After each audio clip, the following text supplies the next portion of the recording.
société, lorsque vous entendez les gens commencer à crier, commencer à se palpiter, commencer à s'éparpiller, à se disperser dans les idées, comprenez que ces gens-là sont alors très mal à l'aise.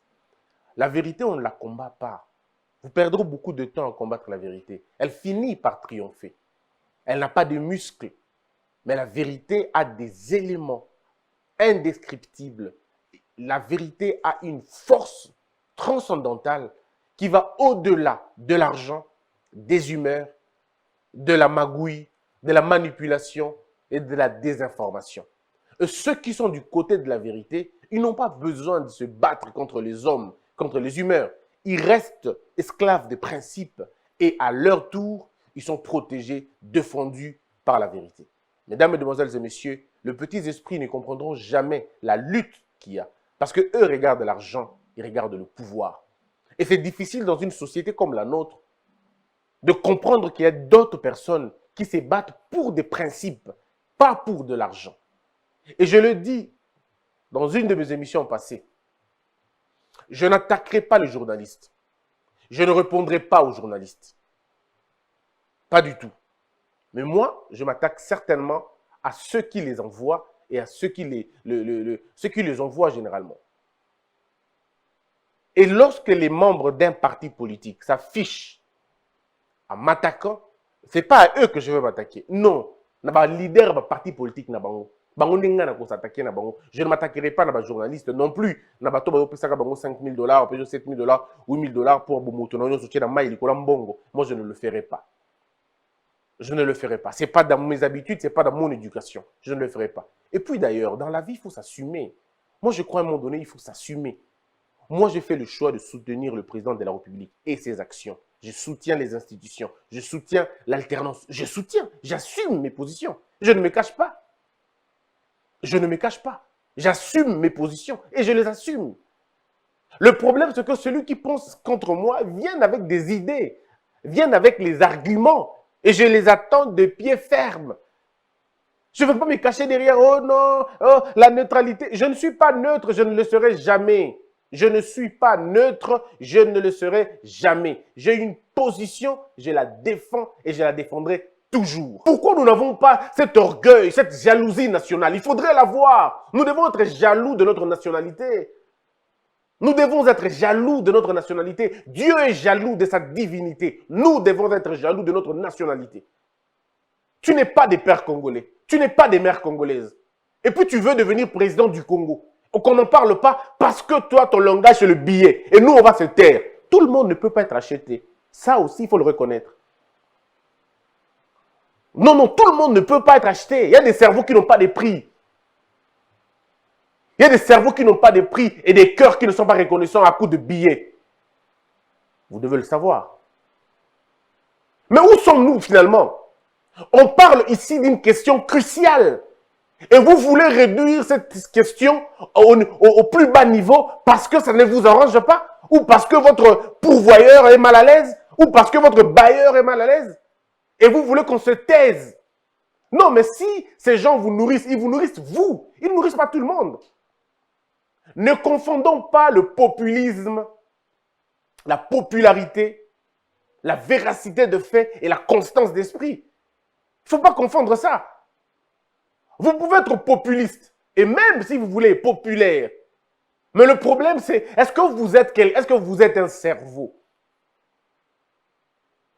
Lorsque vous avez gagné votre vie dans la robinisation, en volant la République, en donnant aux pauvres, vous volez la République, vous donnez aux pauvres, ça veut dire que vous volez tout un système pour donner à un petit nombre de gens.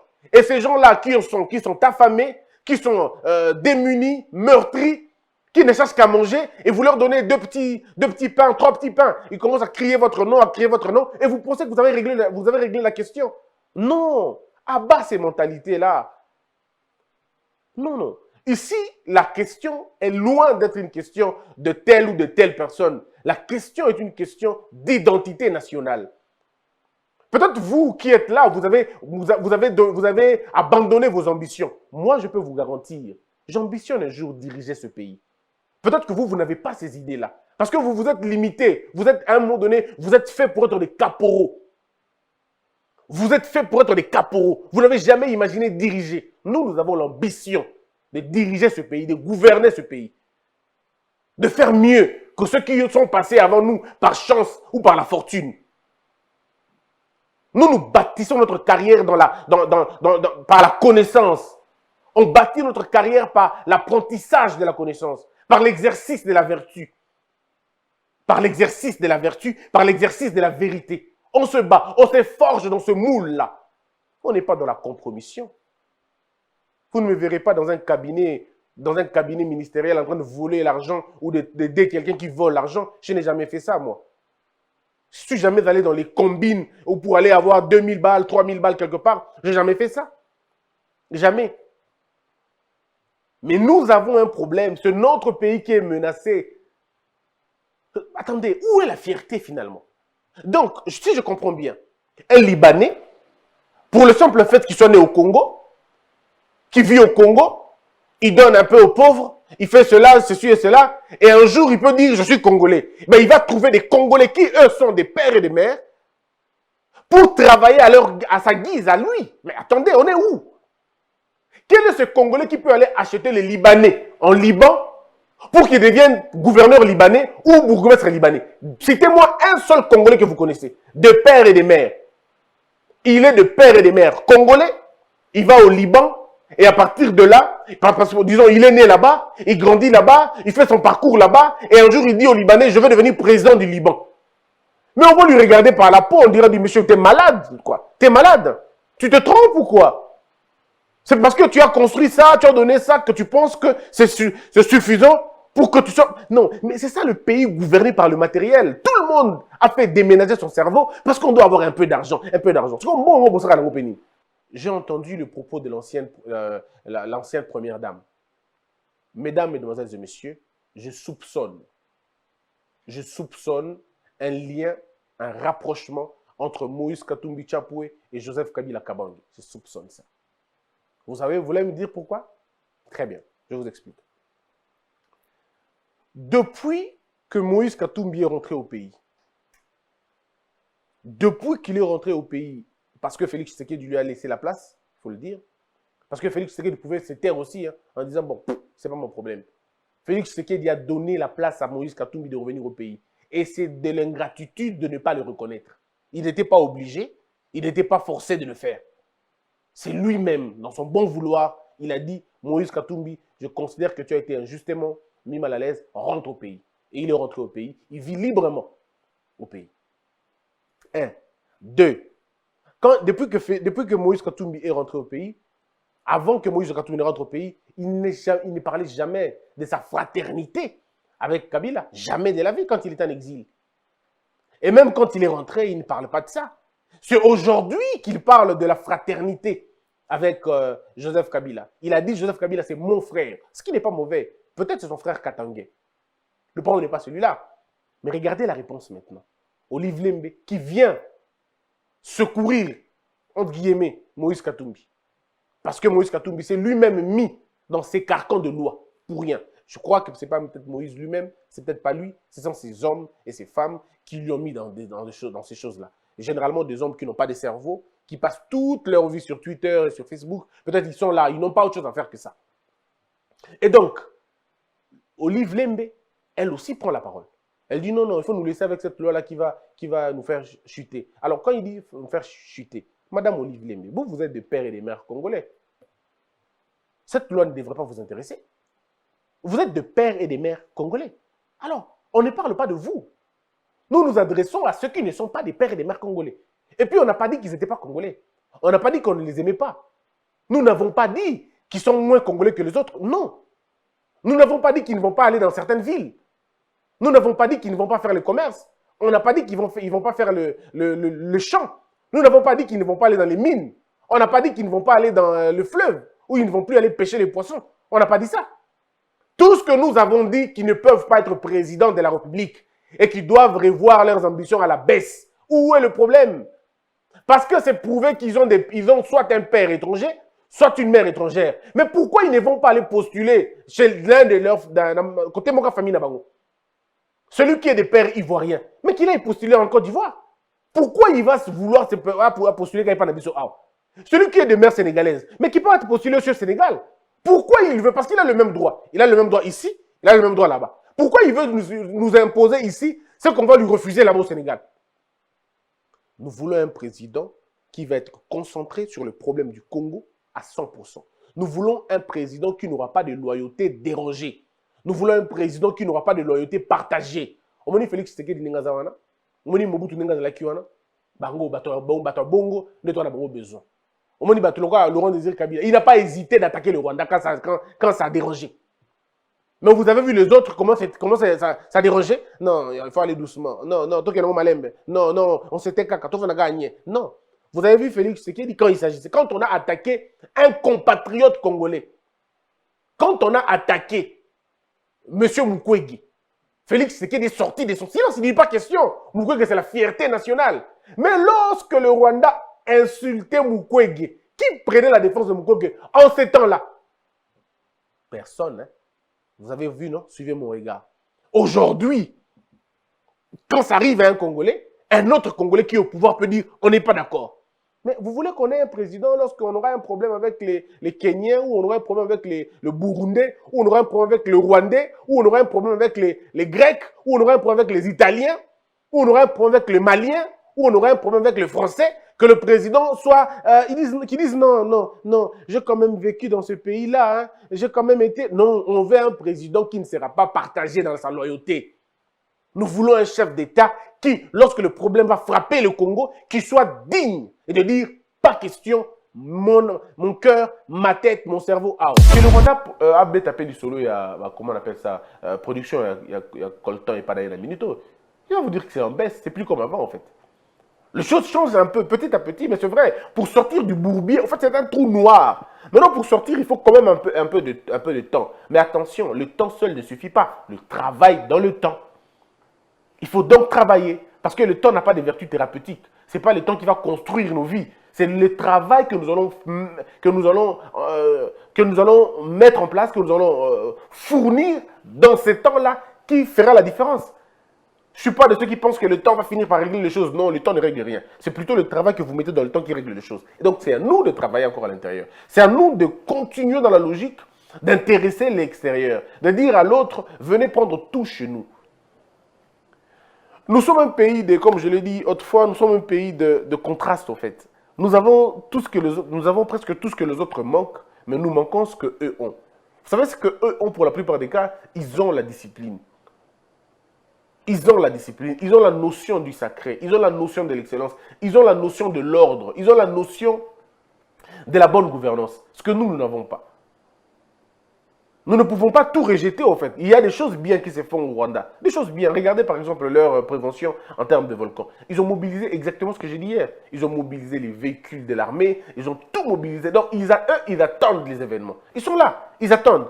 Quand ça arrive, voilà comment on va agir. Donc, ils ont déjà anticipé, ils sont déjà préparés. Comme ça a frappé au Congo et comme nous partageons généralement le même fléau, on va dire ça comme ça.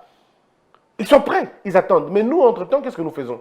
Dans le désordre, on est parti, on est éparpillé, ainsi de suite. Mais je suis convaincu que ces choses-là vont changer demain. Mais tout dépend de notre manière de faire les choses. C'est à nous maintenant d'imprimer une autre politique. C'est à nous de concevoir un autre type de projet. C'est à nous de construire notre société. Voilà pourquoi moi je demande, Nabato Barozo à responsabilité, il y a Mboka Nabiso, entre autres l'éducation par exemple, entre autres la communication. Ce sont des gens qui doivent se mettre ensemble pour savoir comment on va vendre ce truc. L'État congolais va chercher l'argent ailleurs, alors que l'argent est entre les mains de ses propres civils, de ses propres citoyens inciviques, qui gardent l'argent de l'État chez eux. Et puis après, comme ils n'ont pas de honte et le ridicule ne tue pas chez nous, ils vont venir nous faire des leçons de politique, des leçons de gouvernance, des leçons de finances publiques. Or, en réalité, ils sont eux-mêmes des mauvais élèves. Ils n'ont même pas pris l'inscription à l'école de la bonne gouvernance. Ils ne sont même pas alignés. Mais ce sont eux qui viennent nous donner des leçons de la bonne gouvernance, des leçons des finances publiques, alors que ces gens ne respectent rien du tout. Le problème, c'est que les mauvaises personnes se trouvent aux bons endroits. Et les bonnes personnes se trouvent aux mauvais endroits ou alors à l'extérieur. Nous sommes en train de voir notre pays s'écrouler. À côté, il y a des intellectuels, des têtes, des idées qui sont là, mais qu'on n'appellera jamais parce que ça fait peur. On a peur d'eux. On On ne veut pas les avoir autour de nous. Nous voulons nous entourer des flatteurs, des faiblards, des hommes qui n'ont aucune science, des hommes qui n'ont que chant, qui n'ont que louange, qui n'ont qu'adoration au chef, adoration au Dieu, mais des gens qui n'ont aucune contribution. Ce sont eux que nous avons, ce sont eux dont on a besoin. Mais puis après, vous allez vous plaindre. Notre pays ne se développe pas. Le pays ne se développera jamais tant que vous n'allez pas consacrer le temps à la méritocratie. Tant que vous n'allez pas tourner le dos à la médiocrité, ce pays va toujours être à la traîne des autres, malgré toutes les richesses que vous avez. Je n'ai jamais compris cette histoire-là. Moutoulba en français, bien, il est intelligent. En anglais, bien, il est intelligent. Comme si en Angleterre, il n'y a pas de bêtes, comme si en France, il n'y a pas de bougres. Comme si en Amérique, il n'y a pas de foolish ou de crazy. Mais ça existe toujours. Eux-mêmes le disent. Alors, la grande question est celle de savoir qu'est-ce que nous faisons de notre propre éducation. Ah, il y a des choses. Tout ça, c'est un nini. Tout ça, c'est un wapi. Tout ça, c'est un nini. On va dire que bongo sur le ciment. Tout ça, c'est une université. Ah, et ça, c'est un bébé. Et koufa. Et ça, université. Et qui peut poser la université. Cette affaire de policiers, là, il faut le dire. Il faut qu'on essaie de voir clair. Hier encore, un policier a abattu quelqu'un. Le colonel a masque. Fort, il y a masque seulement.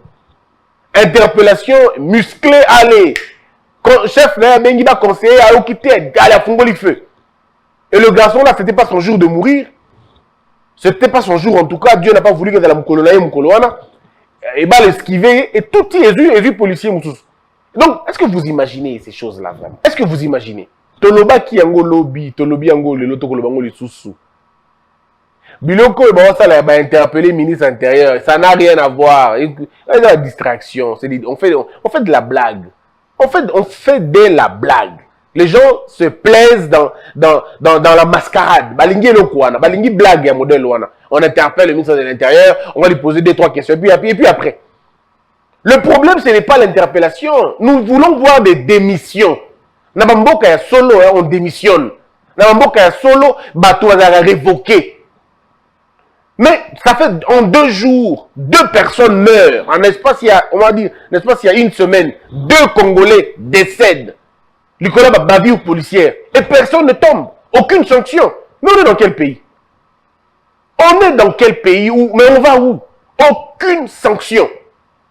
La sanction, ce n'est pas que de condamner. Condamner, c'est bien, le condamner l'acte. Mais qui a donné des armes à feu? Il y a modèle modèle.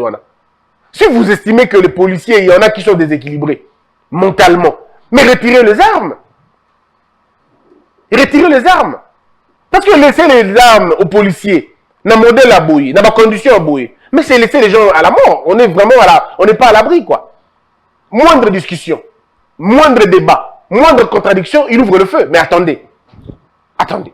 Ce n'est pas des chasseurs, c'est des policiers quand même. C'est pourquoi nous voulons un bon commandement. Maintenant, il faut un bon commandement. Il faut des réformes. C'est important. La mort arrête tout. Maintenant, il faut des réformes. Il faut que certaines têtes tombent.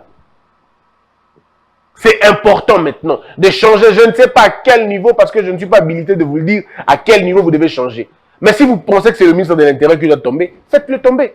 Si vous pensez que c'est le gouverneur, c'est le commandant de la ville, faites-le tomber. Si vous pensez que c'est le commandant section ou je ne sais qui, faites-le tomber. Donnez ne serait-ce qu'un temps. Que les gens comprennent qu'à la suite de meurtre de 2 personnes, tel est tombé, tel est tombé. Comme ça, les gens prendront conscience. Si le commandant ne sait pas veiller sur ses subalternes, alors c'est compliqué. Déjà, le fait de sanctionner les auteurs de la chose est ça bien. Mais il faut passer à la vitesse supérieure. Mais aussi, il faut trouver des actes qui parlent. Moi, je crois qu'il faut penser à long terme. Et je propose des réformes. Et parmi les réformes, comme je l'ai dit l'autre fois, 3 éléments. Il faut qu'on puisse regarder le recrutement, nous puissions regarder le traitement. C'est d'abord les 2 éléments importants. Comment vous recrutez? Qui vous recrutez? Où vous les recrutez? Quand vous les recrutez? Et pourquoi vous les recrutez? Les 5 questions fondamentales, c'est déjà bon. Comment vous les traitez?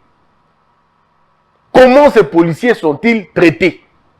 Où vivent-ils? Dans quelles conditions leurs enfants vivent? Bref, tout ça, c'est le traitement. Et puis la formation. Qu'est-ce que vous enseignez à vos policiers?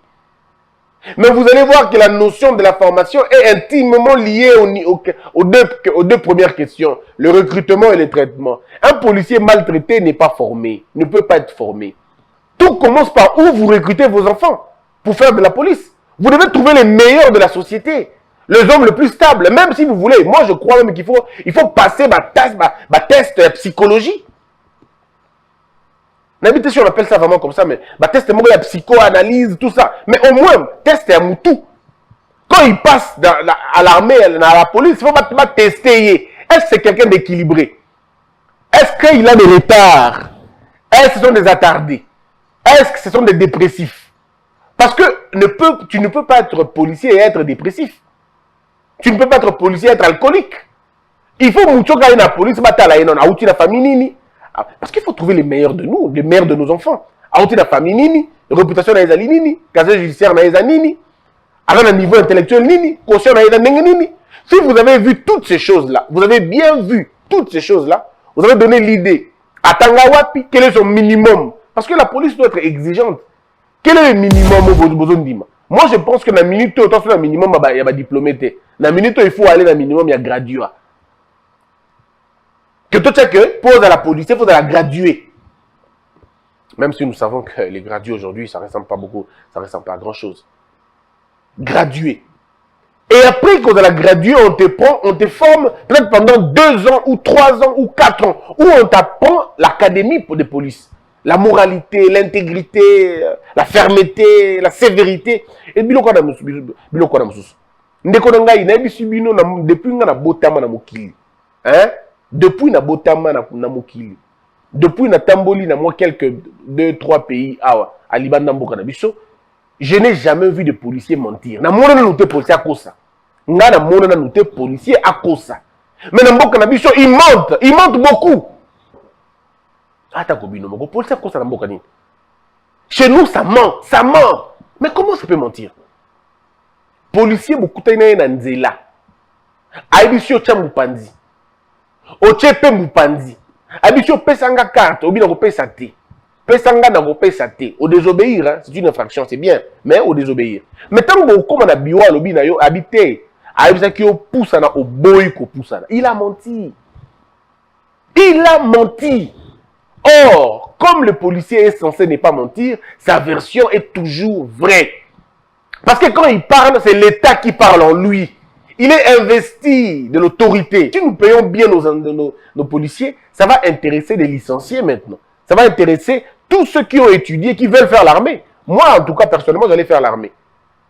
Moi, j'allais vraiment faire l'armée. Donc, si les conditions sont bonnes, les conditions attirent des gens. La formation sélectionne les gens, vous récalez les gens. Il faut comprendre le niveau que Ayaka PCRP, la police peut besoin péter. Il faut comprendre le niveau.